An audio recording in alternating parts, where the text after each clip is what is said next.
Crônicas de Nárnia, livro 1, capítulo 12. A aventura de Morango. Dígore fechou a boca e apertou os lábios. Seu mal-estar aumentava. Tinha a esperança de que acontecesse o que acontecesse, não choramingaria e nem faria nada ridículo. Filho de Adão, está disposto a desfazer o mal que fez ao meu manso país de Nárnia no dia de seu próprio nascimento? Só não sei o que posso fazer. Como o senhor sabe, a rainha fugiu e... Perguntei se está disposto, disse o leão. Estou.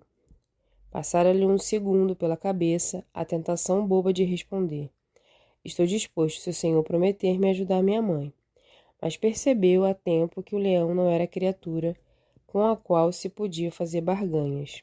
Porém, quando disse estou, pensou na mãe, nas grandes esperanças que tivera, e em como agora elas estavam para morrer.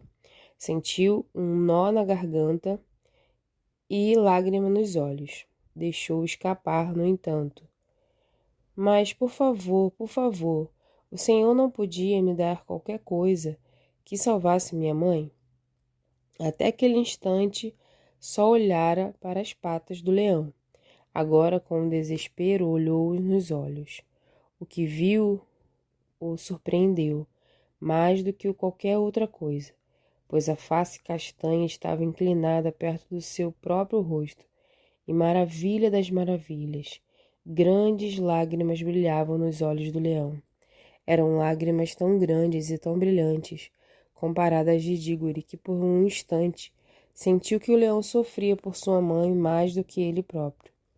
Meu filho, eu sei, a dor é grande.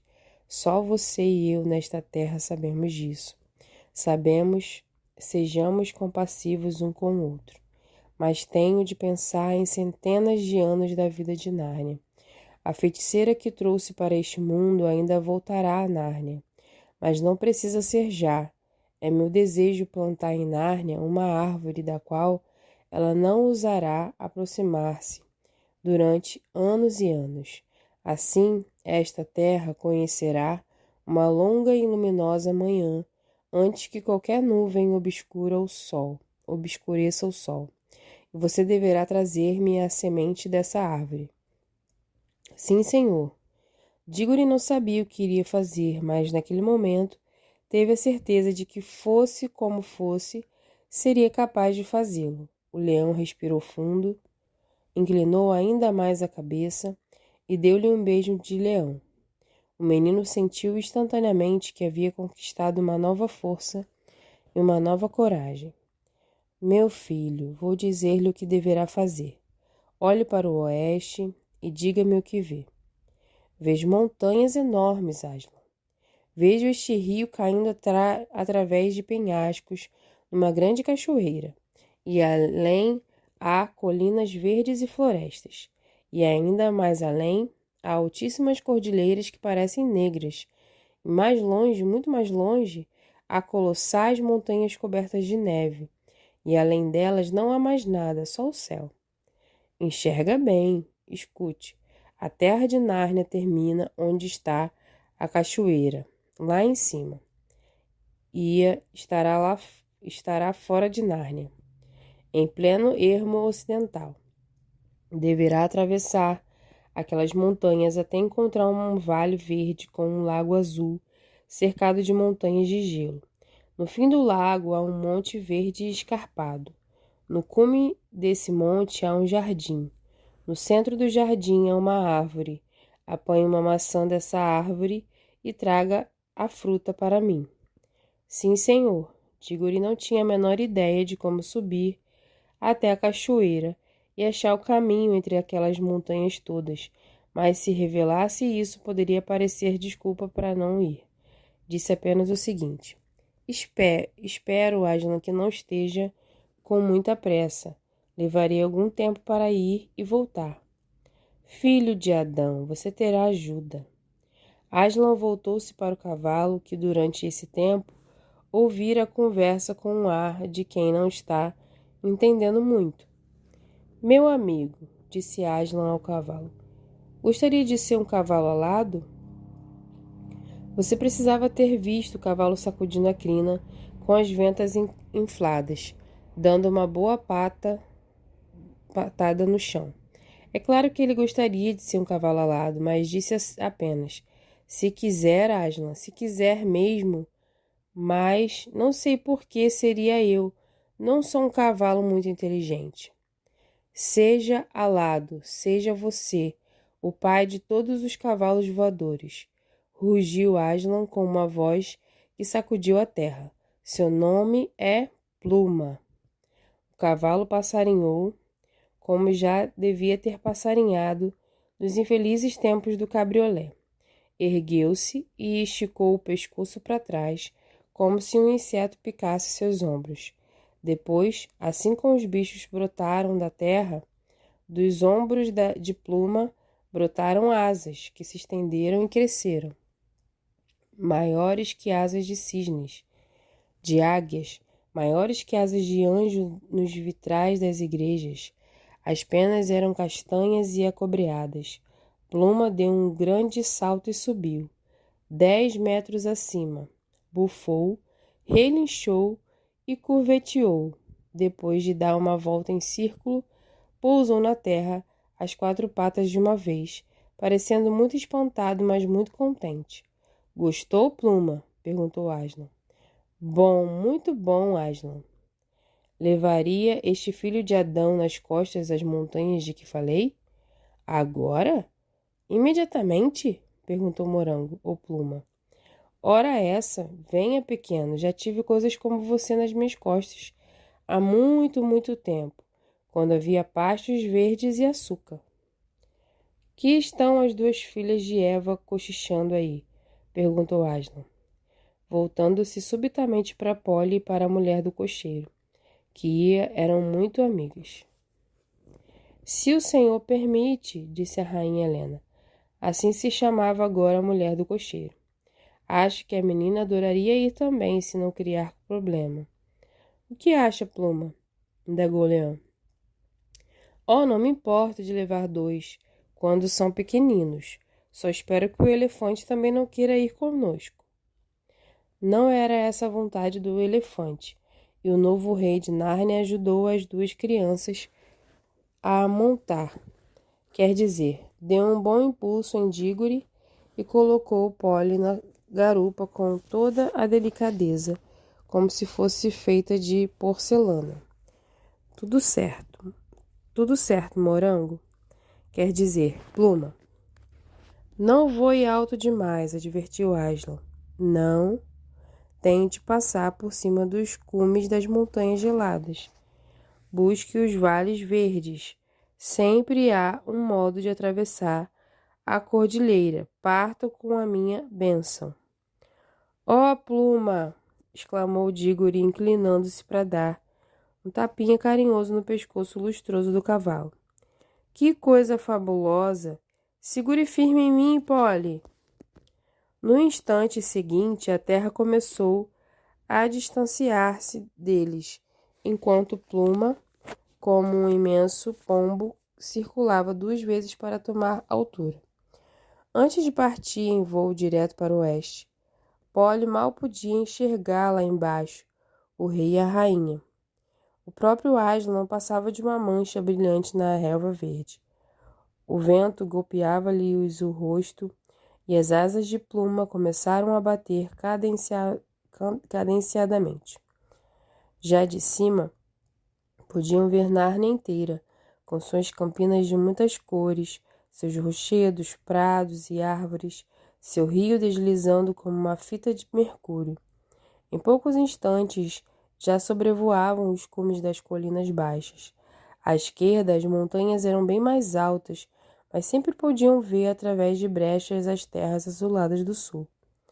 Olhe lá na frente, disse Dígore. Uma grande muralha de penhascos levantava-se diante deles. A luz do sol dançando na grande cachoeira quase os ofuscava. Já voavam tão alto que o roncar das quedas d'água parecia um leve ruído, mas ainda não tinham alcançado os penhascos. Temos de fazer alguns zigue-zagues, disse Pluma. Segurem firme. O ar ia ficando mais frio e podiam ouvir os gritos das águias embaixo. Olhe para trás, olhe, disse Polly. Lá estava todo o vale de Nárnia, estendendo-se até onde se podia distinguir o brilho do mar.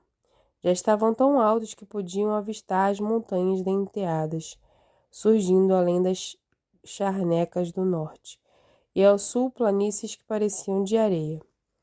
Gostaria que alguém pudesse dizer-nos que lugares são esses, falou Diggory. Acho que eles ainda não são, comentou Polly. Quer dizer, não há ninguém nestes. Nada aconteceu ainda. O mundo começou hoje. Pois é, mas as pessoas chegarão lá, e aí virão as histórias, entende? Bem, para mim acho ótimo que ainda não tenham chegado. Ninguém tem de aprender o que ainda não aconteceu. Batalhas, datas, essa chatice toda. Estavam acima dos penhascos, e em poucos minutos o vale de Nárnia sumiu atrás deles. Voavam sobre um país selvagem, de montes escarpados e florestas escuras, seguindo ainda o curso do rio, mas o sol agora feria-lhes os olhos e já não podiam ver com nitidez naquela direção. O sol descampou lentamente, até que o céu do ocidente parecia uma fornalha de ouro derretido. Por fim, escondeu-se por trás de um pico que se recortava no fulgor como uma figura de papelão. Não está muito quentinho aqui em cima, disse Polly. E as minhas asas estão começando a doer, disse Pluma. Não vejo nenhum sinal do vale com o lago. Que tal se baixássemos e procurássemos um bom lugar para passar a noite? Não é necessário atingir o lugar esta noite. Certo, concordou Diggory. Além do mais, não está na hora do jantar? Pluma foi descendo. O ar tornava-se mais quente. Depois de tantas horas sem ouvir nada, a não ser as batidas das asas de Pluma, era agradável ouvir de novo os ruídos familiares e terrestres. O marulhar do rio no leito pedrento e o ranger das árvores ao vento suave. Um cheiro cálido de terra cozida pelo sol e de relvados e flores chegou até eles. Pluma afinal aterrissou. Diggory ajudou a Polly a desmontar. Era um prazer esticar as pernas. O vale onde haviam descido estava no âmago das montanhas, cumes nevados, um deles de aspecto róseo. Pelo reflexo do sol poente, erguiam-se à frente. Que fome! Exclamou Diggory. É só servir-se, falou Pluma, dando uma boa dentada na relva. Levantou a cabeça, ainda mastigando, e acrescentou. Venham logo, não façam cerimônia. Dá e sobe para todos. Acontece uma coisa, Pluma, nós não comemos capim. Murmurou Pluma, falando de boca cheia. Não sei então o que vai ser. Excelente capim. Diggory e Polly olharam um para o outro e desanimados. Francamente, acho que alguém deveria ter providenciado a nossa comida. Tenho certeza de que Aslan teria feito isso se vocês tivessem pedido. Ele não saberia sem que a gente pedisse? Claro, respondeu o cavalo, mas acho que gosta que peçam. Que vamos fazer? Só sei que não sei. Respondeu Pluma ainda de boca cheia. A não ser que você experimente esta relvazinha. Talvez gostem mais do que imaginam. Oh, não, banque o bobo, falou Polly batendo com o pé. Gente humana não pode comer relva, assim como você não pode comer costeletas. Por favor, Polly, não fale em costeleta, disse Diggory. A coisa fica ainda pior. Diggory acabou achando que o melhor a fazer era o seguinte. Polly usaria o anel para ir até em casa e traria de lá alguma coisa. Ele não podia, pois prometera a Aslan desincumbir-se da missão. Polly respondeu que não deixaria, e Diggory concordou que era uma atitude muito digna da parte dela. Ah, acabei de lembrar que ainda tenho aquele saco de puxa-puxas no bolso. É melhor do que nada. Muito melhor, mas tenha cuidado, não vá tocar no anel. Foi uma tarefa difícil e delicada, mas acabaram conseguindo realizá-la. O saco de papel estava todo grudento. Era mais difícil tirar o saco de papel dos puxa-puxas do que tirar os puxa-puxas do saco de papel. Certos adultos preferem não comer nada a comer puxa-puxas como aqueles. Eram 9 ao todo. Diggory teve a brilhante ideia de comerem 4 cada um e plantar o nono. Se a barra de ferro virou poste, por que isso não pode virar um pé de puxa-puxa? Fizeram uma pequena cova na relva e enterraram um pedaço do puxa-puxa. Comeram então os outros o mais lentamente que a fome lhes permitia. Foi uma refeição pobre, mesmo contando todo o papel que tiveram de engolir. Pluma deitou-se após terminar seu excelente jantar. Os meninos estenderam-se de encontro a seu corpo quente, um de cada lado, e ficaram bem agasalhados sob suas asas. As estrelas jovens do novo mundo iam surgindo enquanto eles conversavam sobre tudo o que acontecera. Diggory contou sobre as suas esperanças de obter algo para sua mãe e como, em vez disso, fora enviado aquela missão. Repetiram um para o outro todos os sinais pelos quais reconheceriam o local que buscavam, o lago azul e a colina com jardim. A conversa já começava a esfriar, quando Polly subitamente se sentou, completamente acordada, e disse: "Quieto!" Todos ficaram atentos. "Deve ser o vento nas árvores", disse Diggory. "Não tenho certeza", disse Pluma. "Ouçam de novo." "Por Aslan, é alguma coisa." O cavalo levantou-se nas patas com uma barulhada convulsa. As crianças também puseram-se de pé. Pluma andou para cá e para lá, bufando e relinchando. Os outros dois, nas pontas dos pés, olharam atrás de todas as moitas e árvores, começaram a pensar que haviam imaginado coisas. Polly chegou a ter certeza de ter visto uma forma alta e escura deslizando depressa no sentido oeste. Nada descobriram. Pluma deitou-se de novo e agasalhou as crianças sobre as asas. Dormiram. Pluma permaneceu acordado por muito mais tempo, mexendo com as orelhas no escuro, dando às vezes um repelão no pelo como se houvesse moscas. Por fim, acabou também adormecendo. Capítulo 13. Um encontro inesperado. "Acorde, Diggory, acorde, Pluma!" chamou a voz de Polly. "O puxa-puxa virou árvore, e amanhã não podia ser mais linda." O sol matinal jorrava sobre a floresta. A relva estava cinza de orvalho. As teias de aranha pareciam de prata. Bem debaixo destas estava uma arvorezinha de madeira escura, do tamanho de uma macieira. As folhas eram esbranquiçadas e pareciam artificiais. Estavam carregadinhas de frutas, que lembravam um pouquinho as tâmaras. "Oba!" gritou Diggory. "Mas vou dar um mergulho primeiro." E saiu a toda velocidade, atravessando as moitas floridas até a beira do rio. Você já tomou banho em rio de montanha? Em rio que corre com as cachoeiras sobre pedras vermelhas, azuis e amarelas? E o sol em cima é tão bom quanto o mar. Chega a ser quase melhor. Diggory teve de vestir-se novamente sem se enxugar, mas valeu a pena. Quando ele voltou, Polly foi ao rio e tomou seu banho, pelo menos foi o que disse ter feito. Mas não tendo sido nunca boa nadadora, é possível. Vamos deixar isso para lá. Pluma também visitou o rio. Bebeu água, sacudiu a crina e relinchou com vontade várias vezes.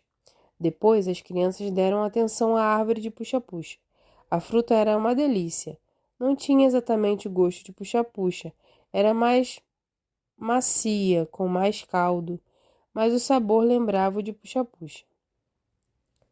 Pluma também fez uma boa refeição matinal.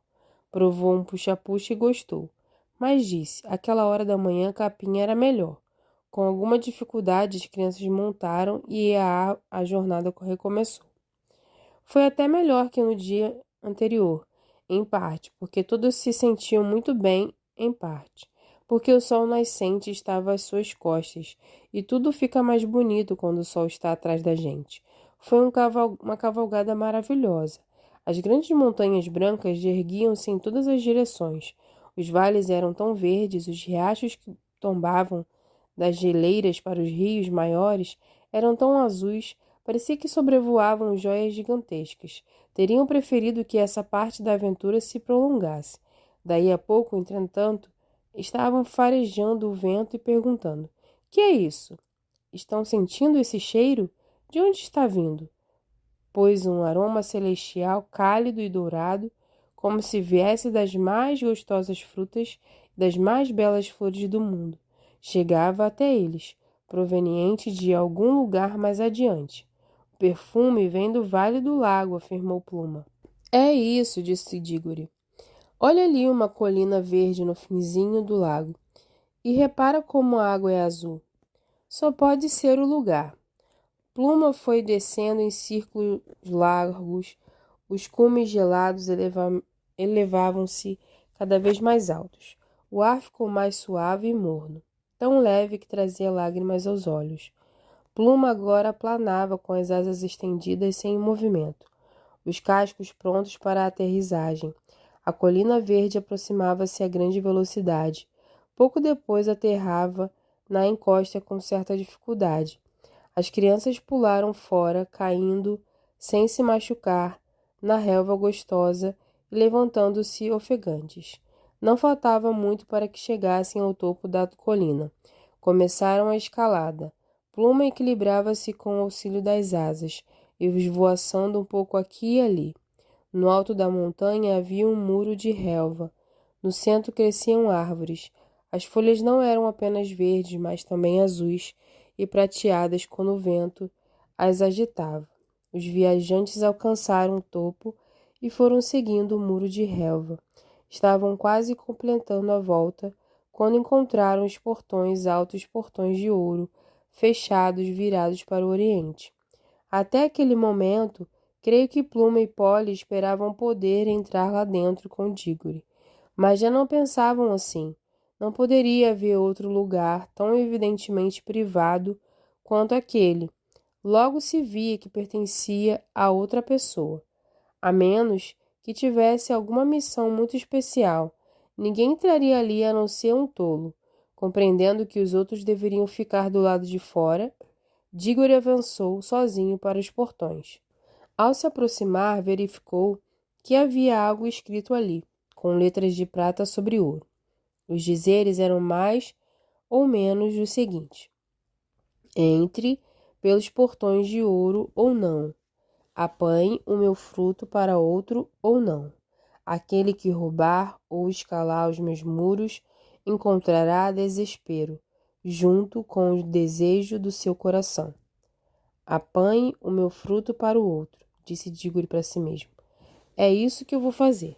Significa que eu mesmo não posso comer o fruto, acho. Só não sei o que significam as linhas de baixo. Entre pelos portões de ouro, ora, quem iria escalar um muro podendo entrar pelo portão? Mas como se abre o portão? Colocou a mão na placa de ouro e instantaneamente o portão se abriu sem um ruído. O lugar lá dentro era ainda muito mais privado do que parecia pelo lado de fora. Caminhou com solenidade, olhando para os lados. Tudo estava quieto.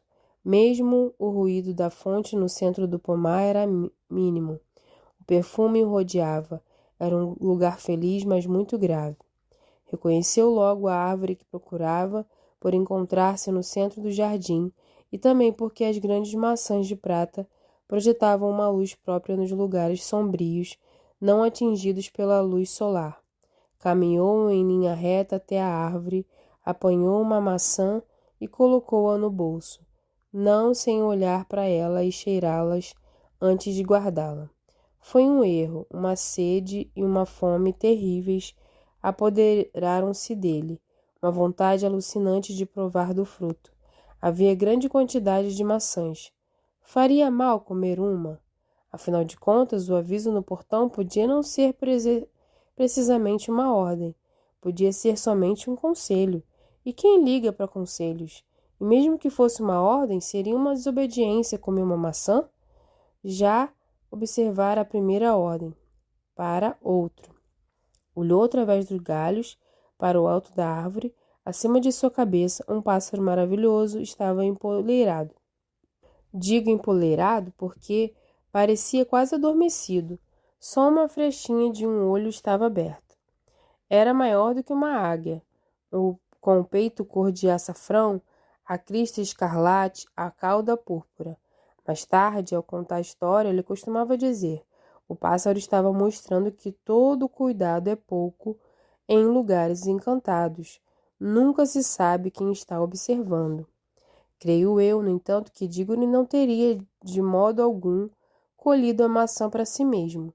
Coisas como não furtar eram naquele tempo muito mais estranhas nas cabeças dos meninos do que hoje. Mas quem pode ter certeza?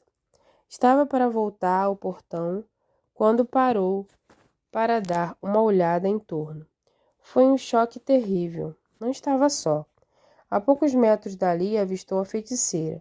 Acabara de atirar fora o miolo de um fruto que havia comido. O suco da maçã era mais forte do que se podia esperar e marcara com medonha mancha a boca da feiticeira.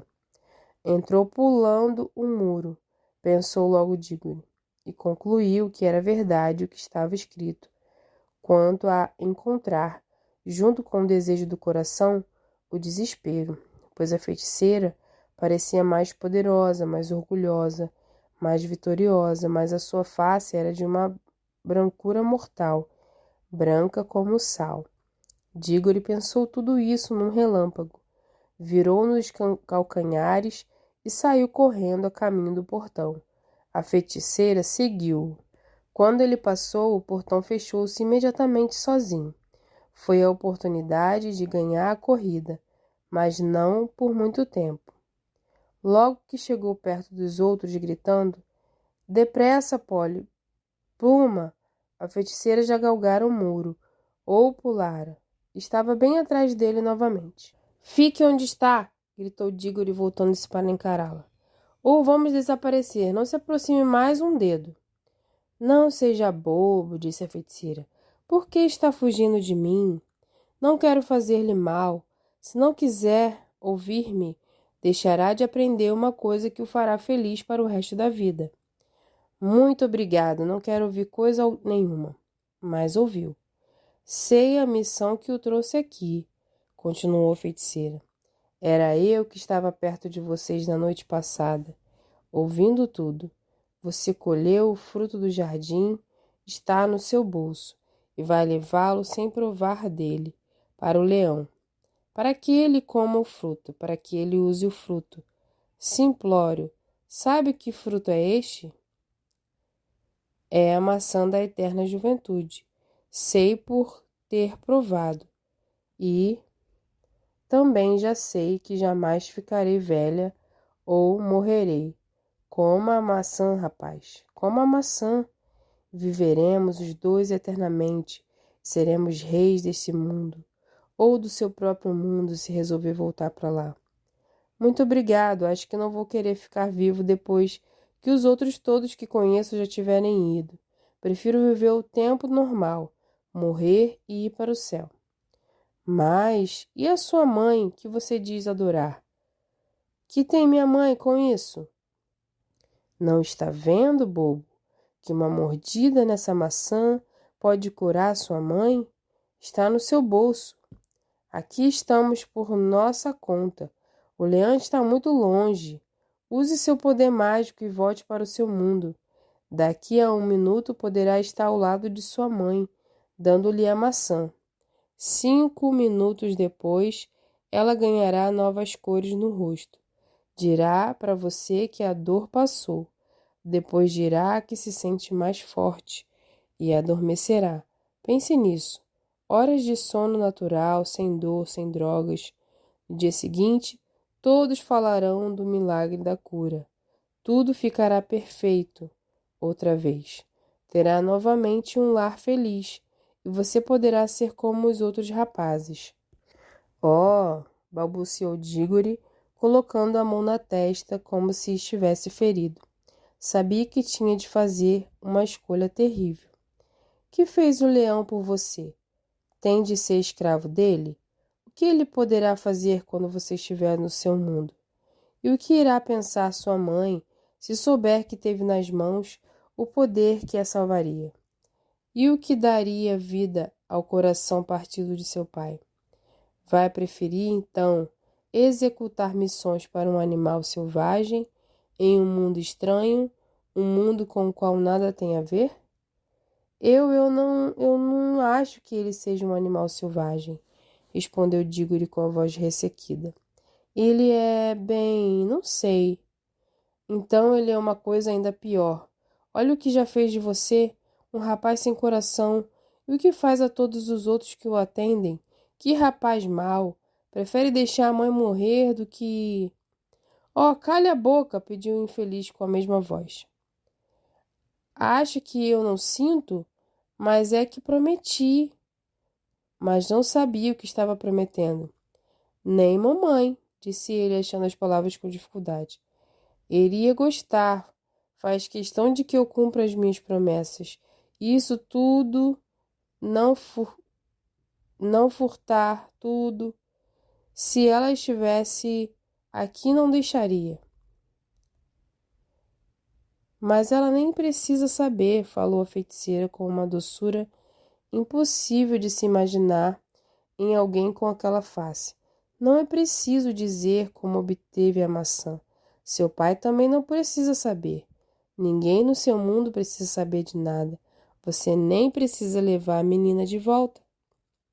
Foi o erro fatal da feiticeira. Diggory sabia perfeitamente que Polly poderia voltar sozinha, com seu próprio anel, mas pelo jeito a feiticeira não estava a par disso. A mesquinharia da sugestão. Deixar Polly sozinha. Mostrava que as outras palavras eram falsas e vazias, e mesmo do fundo de sua infelicidade, sua mente ficou clara e ele disse em voz firme e alta: Escute, o que é que há? Por que está agora tão preocupado com a minha mãe? Que armadilha é essa? Boa! Sussurrou-lhe Polly ao ouvido. Rápido, vamos partir imediatamente. Só ficara calada todo aquele tempo porque não era a sua mãe que estava morrendo. Monte! Disse Diggory colocando-a na garupa de pluma e pulando também para cima do cavalo que abriu logo as asas. Vá, vá! Bradou a feiticeira. Mas lembre-se de mim, criança. Quando for um velhinho moribundo, lembre-se de que jogou fora o dom da eterna juventude. Já estavam tão alto que mal a escutavam. Também a feiticeira não perdeu mais tempo. Foi vista partindo na direção norte. Queriam chegar a Nárnia antes do anoitecer. Diggory não disse palavra durante o voo, e os outros se sentiram meio sem jeito de falar com ele. Parecia triste e não estava muito seguro de ter feito a coisa certa. Só teve certeza quando se lembrou das lágrimas dos olhos de Aslan. Pluma voou o dia todo, no mesmo ritmo e sem descansar. Seguiu o curso do rio, cruzou as montanhas, sobrevoou as colinas arborizadas e a grande queda d'água até onde as florestas de Nárnia eram sombreadas pelo colossal penhasco. Quando o céu se avermelhava ao pôr do sol, viram um lugar com muitas criaturas reunidas à beira de um rio. Não demoraram a descobrir o próprio Aslan no meio delas. Pluma planou, esticou as 4 patas, fechou as asas e aterrou a meio galope. As crianças saltaram. Todos os animais, anões, sátiros, ninfas abriram caminho para que Diggory passasse. O menino caminhou diretamente para Aslan, estendeu-lhe a fruta e disse: Aqui está a maçã que o senhor queria. Capítulo 14. Planta-se uma árvore.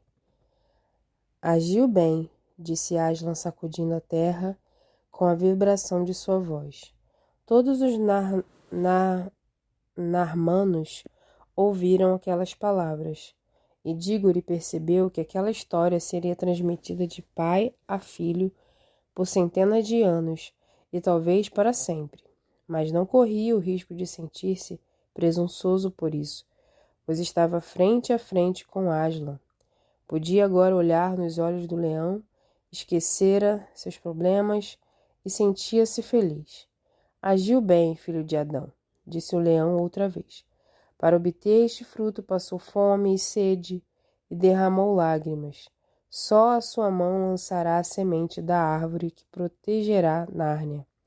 Semeie a maçã perto do rio, onde a terra é macia. Dígore assim fez. Estavam todos tão quietos que se pôde ouvir o baque da maçã no barro. Está lançado, disse Aslan. Passemos à coroação do rei Franco de Nárnia e da rainha Helena. Só então as crianças notaram o casal. Vestiam belas e estranhas roupagens. 4 anões seguravam o manto do rei e 4 ninfas o manto da rainha. Traziam as cabeças descobertas, mas Helena soltara os cabelos e tinha agora uma aparência muito melhor. Mas não eram os cabelos e as vestimentas que os tornavam tão diferentes. As fisionomias apresentavam uma expressão diferente, principalmente a do rei. Sumira de seu rosto a rispidez e a astúcia adquiridas nas duras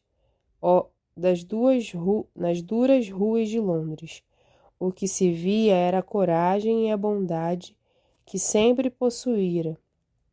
A causa disso, talvez, fosse a atmosfera do mundo novo, ou a convivência com Aslan, ou as duas coisas. Palavra, disse o cavalo para Polly. Meu velho patrão mudou quase tanto quanto eu. Agora é mesmo um patrão de verdade. Está certo, falou Polly, mas não precisa zumbir no meu ouvido. Faz cócegas, Aslan disse. Desfaçam um emaranhado que vocês fizeram com aquelas árvores. Só então Dígore percebeu que 4 árvores tinham sido amarradas a fim de formar uma espécie de jaula. Os 2 elefantes e alguns anões desfizeram os laços. Havia 3 coisas lá dentro. A primeira era uma pequena árvore que parecia de ouro. A segunda era uma árvore nova que parecia de prata. Mas a terceira era uma coisa lamentável, de roupas enlameadas, toda arqueada entre as duas. Dígore exclamou: Puxa, é o tio André! Temos de voltar um pouco atrás para explicar o que se passou. Os bichos, como sabemos, tinham tentado plantá-lo e regá-lo. Quando voltou a si, tio André se viu empapado, atolado na terra até os quadris e cercado de animais selvagens. Não é de espantar que tenham começado a berrar e uivar. Foi, de certo modo, uma boa coisa, pois isso afinal convenceu a todos, principalmente o javali, de que estava vivo. Então, eles o desenterraram, suas calças estavam daquele jeito. Logo que livrou as pernas, tio André tentou fugir, mas uma rápida trombada do elefante enlaçou-lhe a cintura. Decidiram todos que deveriam ser posto a salvo em algum lugar até o retorno de Aslan. E foi assim que fizeram uma espécie de gaiola ou cesto em torno dele. E ofereceram-lhe alimentos. O burro juntou grandes montes de cardos, atirando-os lá dentro. Tio André parecia indiferente aos cardos. Os esquilos fizeram um bombardeio de nozes, mas o tio, cobrindo a cabeça com as mãos, evitou as nozes. Vários pássaros atiraram-lhe minhocas. O urso foi o mais gentil. Tendo encontrado antes uma colmeia de abelhas, em vez de servir-se, o que faria com grande contentamento, trouxe-a para o tio André. Foi o pior da festa. A colmeia bateu na cara do homem. Nem todas as abelhas estavam mortas. O urso, que pouco se importaria com uma colmeia na cara, não podia entender por que tio André recuou tão depressa e se jogou ao chão. Azar! Caiu em cima dos cardos. De qualquer forma, como disse o javali, um bom bocado de mel entrou na boca da criatura, e isso deveria fazer-lhe algum bem. Já estavam gostando do bicho estranho e esperavam que Aslan lhes permitisse ficar com ele. Alguns mais inteligentes já achavam que os ruídos que saíam de sua boca, pelo menos alguns, tinham sentido e deram-lhe o nome de conhaque, pois era esta a palavra que saía com mais frequência da boca do tio André. Por fim, à noite tiveram de deixá-lo. Aslan passou o dia todo atarefado, instruindo o rei e a rainha, sem poder ocupar-se do pobre e velho conhaque. Fome ele não passou, com aquelas nozes todas e com as bananas e maçãs atiradas aos montes, mas não se pôde dizer que tenha tido uma noite agradável. Tragam aquela criatura, disse Aslan. Um dos elefantes levantou tio André com a tromba e o colocou aos pés do leão. O homem estava apavorado demais para mover-se. Por favor, Aslan, falou Polly. Poderia dizer uma coisa que desapavorasse ele? E depois poderia dizer algo que o impedisse de voltar a este lugar? E acho que ele ainda quer voltar, indagou Aslan. O que é que ele quer mandar outra pessoa? Está muito entusiasmado com a barra de ferro que virou poste e acha. O que ele está pensando é uma grande tolice, interrompeu Aslan. Este mundo só estará explodindo de vida por poucos dias, pois a canção com que chamei a vida ainda vibra no ar e retumba da terra. Não será por muito tempo, mas não posso dizer isso a este velho pecador, como também não posso consolá-lo. Ele mesmo se colocou fora do alcance da minha voz. Se eu lhe falasse, ouviria apenas rosnados e rugidos. Ó, filho de Adrão, com que esperteza vocês se defendem daquilo que lhes pode fazer o bem. Mas eu lhe ofertarei a única dádiva que é capaz de receber. Inclinou a grande cabeça, quase com tristeza, e soprou no rosto aterrorizado do feiticeiro. Durma, afaste-se por algumas horas de todos os tormentos que forjou para si mesmo. Tio André caiu embolado, já de olhos cerrados, e começou a ressonar tranquilamente. Levem-no e deixem que durma em paz. Agora anões mostrem que são bons joalheiros. Quero que façam 2 coroas reais. Um bando inimaginável de anões correu na direção da árvore dourada. Antes que se pudesse dizer faca, arrancaram as folhas e alguns galhos. Só então as crianças perceberam que a árvore era realmente de ouro. E do melhor, só poderia ter nascido das moedas caídas do bolso de tio André. Como por milagre, foram surgindo montes de lenha seca, uma pequena bigorna, martelo, foles e tenazes. Como os anões gostavam desse trabalho. No instante, o fogo crepitava, os folhos sopravam, o ouro derretia-se e os martelos retiniam.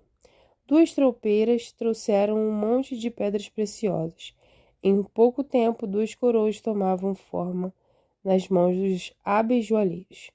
Não coisas pesadonas e feias como as coroas modernas, mas aros leves, delicados e bem torneados, que podiam ser, de fato, usados com elegância.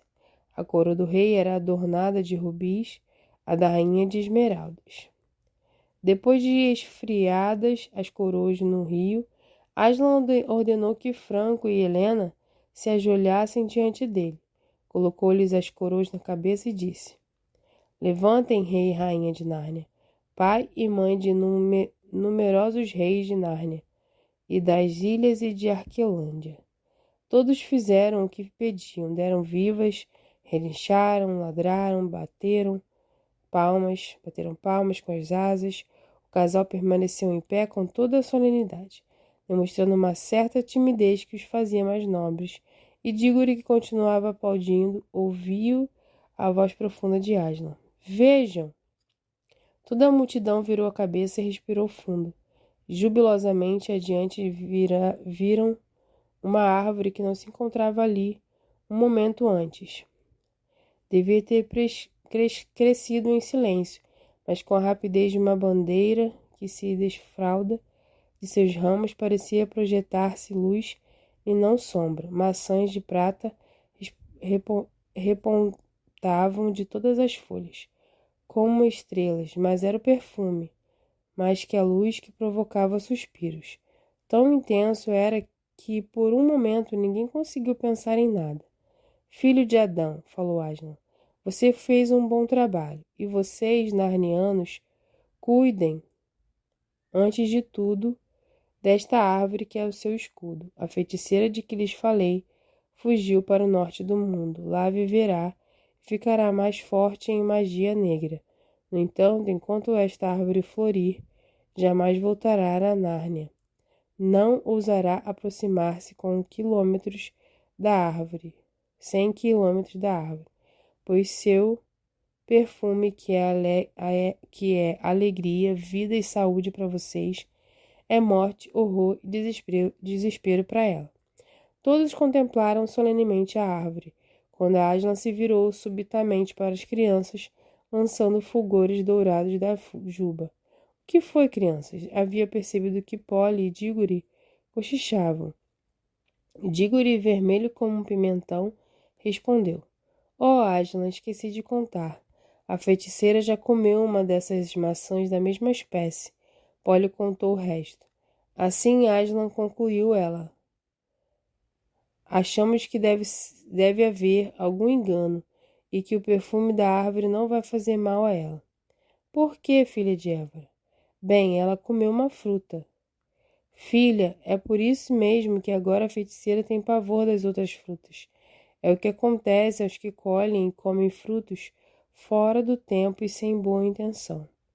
Ah, estou entendendo, disse Polly.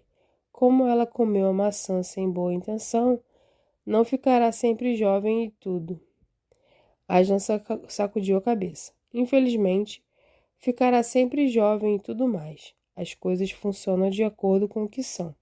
Ela possui o poder e a perenidade de uma deusa.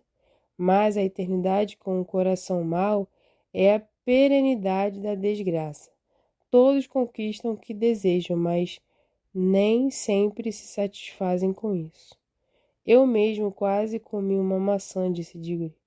O fruto sempre age, filho, mas não age no sentido da felicidade para aqueles que o arrancam em causa própria. Se um narniano roubasse um fruto e aqui o plantasse, protegeria Nárnia, mas transformaria este país em um império poderoso e cruel como Charne. E a feiticeira procurou tentá-lo de outro modo. Não é, meu filho? Sim, Aslan, queria que eu levasse uma fruta para minha mãe. Você a teria curado se o fizesse, mas não teria conquistado a alegria nem a sua nem a dela. Chegaria o tempo em que se arrependeria. Diggory ficou mudo, pois as lágrimas o agitavam, desfeitas as esperanças de salvar a mãe. No entanto, ao mesmo tempo, sabia que o leão sabia o que teria acontecido e que deviam existir coisas mais pavorosas do que a morte de quem se ama. Aslan falava agora quase em murmúrios. É o que teria acontecido com o fruto roubado, meu filho. Mas não é o que acontecerá. O que lhe darei agora há de trazer-lhe a alegria, e eu e seu mundo, o fruto não trará a vida eterna, mas terá o poder de curar. Vá, colha um fruto da árvore. Porque um segundo Diggory não entendeu nada. Era como se o mundo estivesse virado pelo avesso, pois depois, como se sonhasse, caminhou para a árvore. O rei e a rainha e as criaturas as criaturas todas o aplaudiam. Colheu a maçã e guardou-a no bolso. Depois voltou até Aslan. Por favor, posso ir para casa agora? Esquecera-se de dizer obrigado, mas Aslan compreendeu que ele estava agradecido.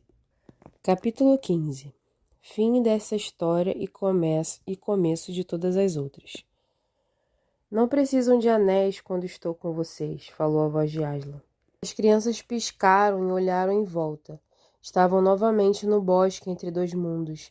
Tio André, estendido no chão, continuava a dormir. Aslan ao lado dizia: devem voltar agora, mas há duas coisas a que devem prestar atenção. Um aviso e uma ordem. Olhem. Viram um pequeno vazio na relva. Quando aqui estiveram na última vez, esse vazio era um lago. Quando mergulharam nele, chegaram ao mundo onde um sol moribundo iluminava as ruínas de Charne. Já não há lago. Aquele mundo acabou, como se jamais tivesse existido. Que a raça de Adão e Eva receba esse aviso. Mas a gente é tão ruim como as pessoas de Charne? Indagou Polly. Ainda não, filha de Eva, ainda não. Mas estão caminhando para isso. Não é impossível que um homem perverso de sua raça descubra um segredo tão pavoroso quanto a palavra execrável e use esse segredo para destruir todas as coisas vivas.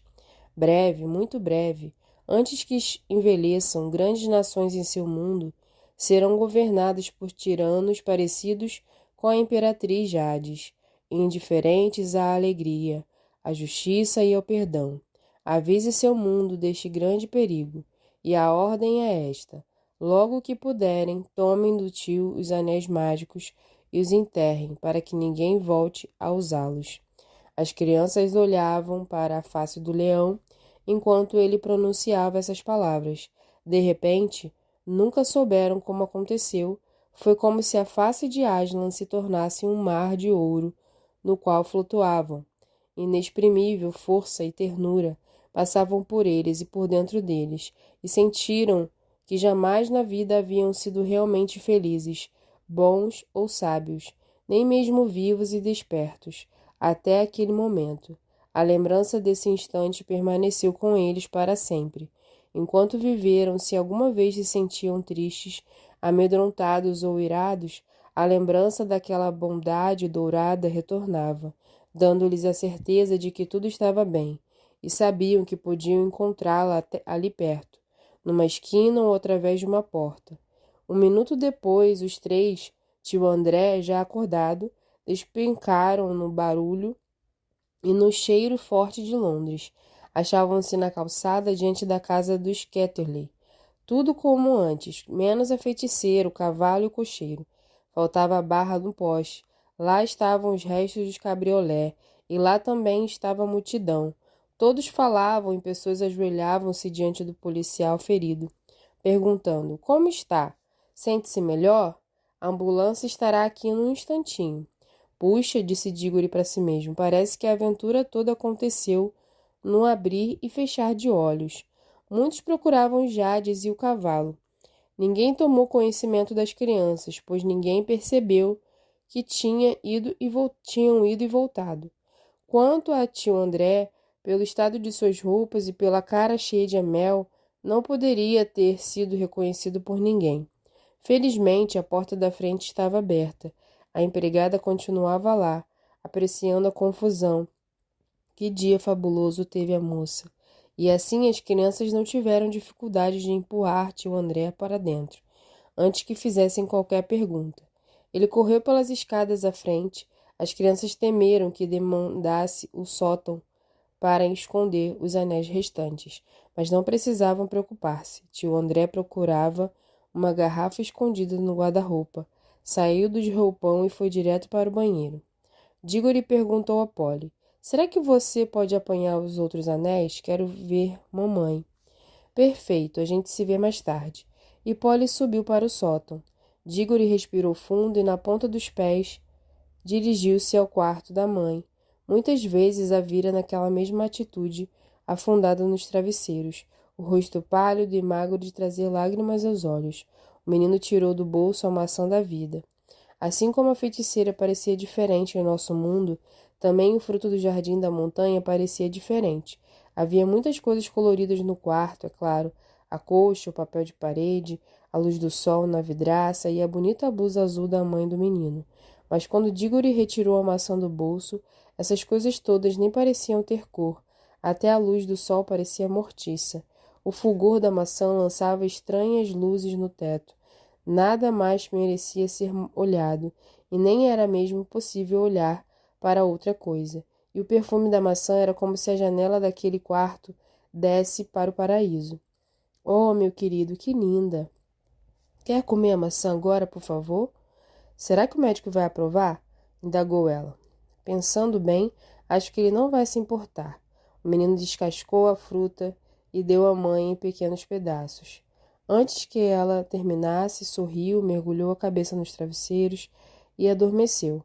Um sono natural e bom, sem necessidade daquelas drogas medonhas. Era Dígore o sábio. Dígoro sabia o que a mãe mais queria no mundo. Certo de que ela já se achava melhor, beijou-a no rosto de leve, saiu do quarto com o coração aos pinotes, levando o miolo da maçã. Durante o resto do dia, ao olhar para as coisas, todas tão comuns e sem magia, não chegou a ter grandes esperanças. A esperança, só veio quando se lembrou dos olhos de Aslan. À tarde, enterrou o miolo da maçã no quintal.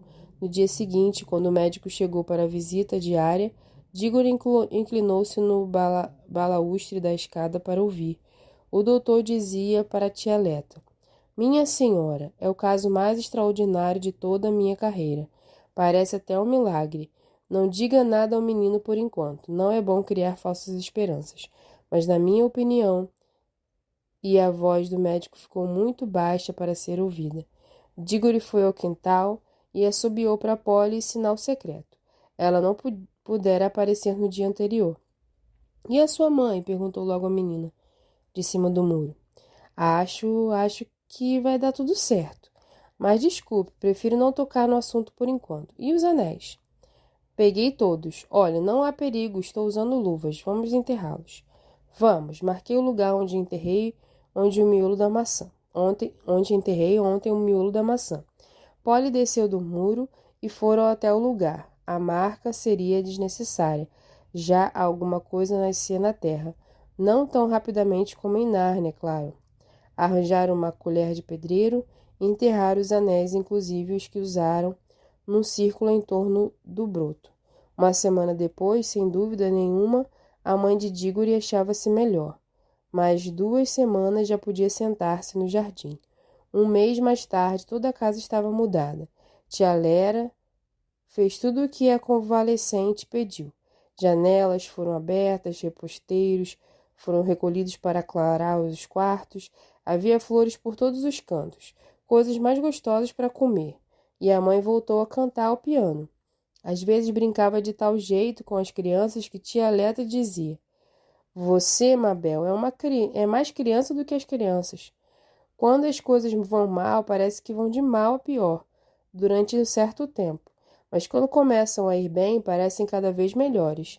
Depois de 6 semanas dessa vida feliz, chegou da Índia uma carta do pai do Dígore. O já velho tio-avô Kirk havia morrido. Pelo jeito, o pai agora estava riquíssimo. Iria aposentar-se e deixar a Índia para sempre. Morariam na grande casa de campo da qual Dígore ouvira falar a vida inteira, mas na qual jamais puseram os olhos. O casarão com armaduras, estábulos canis, bosques, parreiras e montanhas lá no fundo. Dígore sentiu que seriam para sempre felizes, mas devo contar para você mais 2 coisas. Polly e Dígore continuaram grandes amigos e encontravam-se quase todas as férias na casa de campo.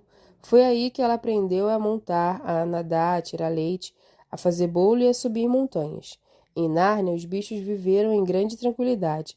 A feiticeira não apareceu para perturbar a paz, nem nenhum outro inimigo durante centenas de anos. O rei Franco, a rainha Helena e os filhos viveram felizes em Nárnia. Os meninos casaram-se com ninfas e as meninas com deusas da floresta e do rio. O poste que a feiticeira plantara, sem querer, brilhava noite e dia na floresta narniana. O lugar passou a chamar-se Ermo do Lampião. Quando, anos mais tarde, outra criança de nosso mundo chegou a Nárnia, numa noite de neve, a luz ainda estava acesa. Essa aventura está, de certo modo, ligada a outras que estou acabando de contar. Foi assim. O miolo da maçã plantado por Dígore no quintal transformou-se numa linda árvore, crescendo no solo de nosso mundo, muito longe da voz de Aslan e do ar novo de Nárnia. Não deu frutos que fizessem reviver uma pessoa doente, como aconteceu com a mãe de Dígore, embora suas maçãs fossem mais belas do que todas as outras da Inglaterra. Incrivelmente salutares, mas não de todo mágicas. Mas dentro dela, na sua própria seiva, a árvore, por assim dizer, nunca se esqueceu da árvore de Nárnia a qual pertencera. Às vezes, balançava-se misteriosamente, quando não havia vento soprando. Creio que nesses instantes havia altos ventos em Nárnia.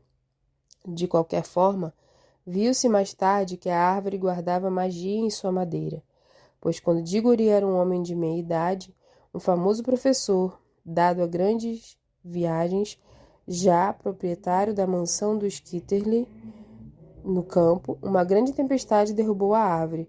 Como não lhe agradasse a ideia de cortá-la e aproveitar a lenha na lareira, o professor utilizou parte da madeira para fazer um guarda-roupa que foi levado para a casa de campo. Apesar de ele próprio não ter descoberto as propriedades mágicas do guarda-roupa, outra pessoa o fez.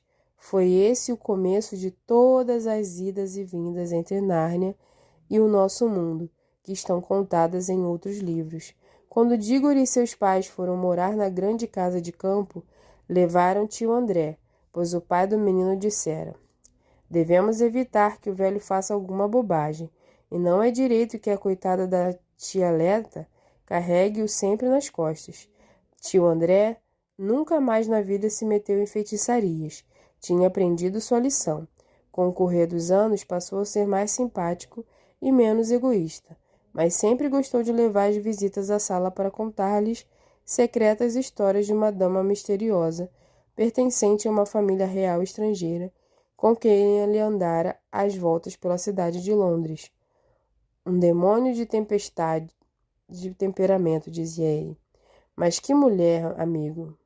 Que mulher!